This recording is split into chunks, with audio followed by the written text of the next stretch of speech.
وہ اس وقت ایک عام کمزور اور ڈرپوک انسان نظر آ رہا تھا۔ پھر سادھو نے اس سے کہا کہ اس بدروح کی ایک ٹانگ زخمی ہے اور یہی اس کی نشانی ہے۔ جب تم اس کو تلاش کر لو تو میرے پاس آنا، پھر میں تمہیں بتاؤں گا کہ اب کیا کرنا چاہیے۔ راجا یہ سنتے ہی محل میں گیا اور فرمان جاری کیا کہ ریاست کی ہر لڑکی اس کو اپنے پیر دکھائے۔ تمام لڑکیوں نے حکم کی تعمیل کی، مگر کسی لڑکی کے پیر پر زخم نہ تھا۔ آخر راجکماری کی باری بھی آ گئی۔ وہ اپنے پیر کے زخم کو کیوں کر چھپا سکتی تھی؟ آخر راز کھل گیا۔ راجا غم اور غصے سے پاگل ہو گیا۔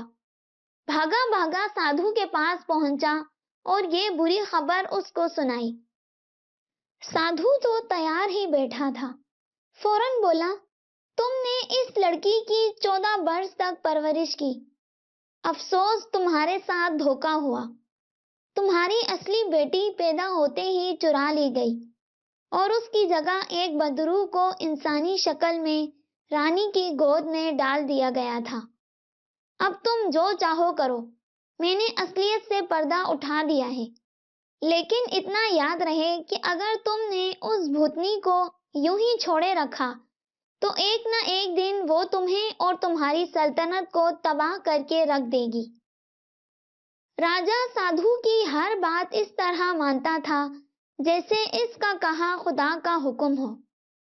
اس نے سادھو سے پوچھا کہ اب میں کیا کروں مہاراج؟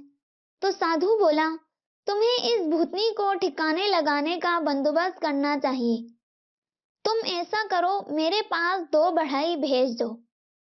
راجا نے فوراً حکم کی تعمیل کی اور 2 بڑھئی سادھو کے پاس بھیج دیے۔ سادھو نے بڑھئیوں کو اتنا بڑا صندوق بنانے کا حکم دیا کہ جس میں ایک آدمی لیٹ سکے اور اس میں سے ہوا کا گزر بھی ہو سکے۔ بڑھئی کوئی ایسے ویسے بڑھئی تو تھے نہیں، شاہی بڑھئی تھے۔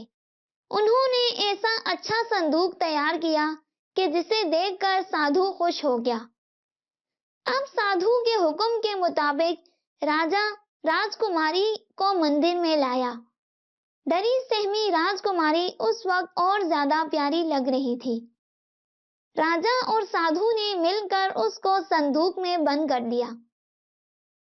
پھر صندوق کا ڈھکنا بند کر کے اس میں لوہے کی بڑی بڑی کیلیں ٹھونک دی۔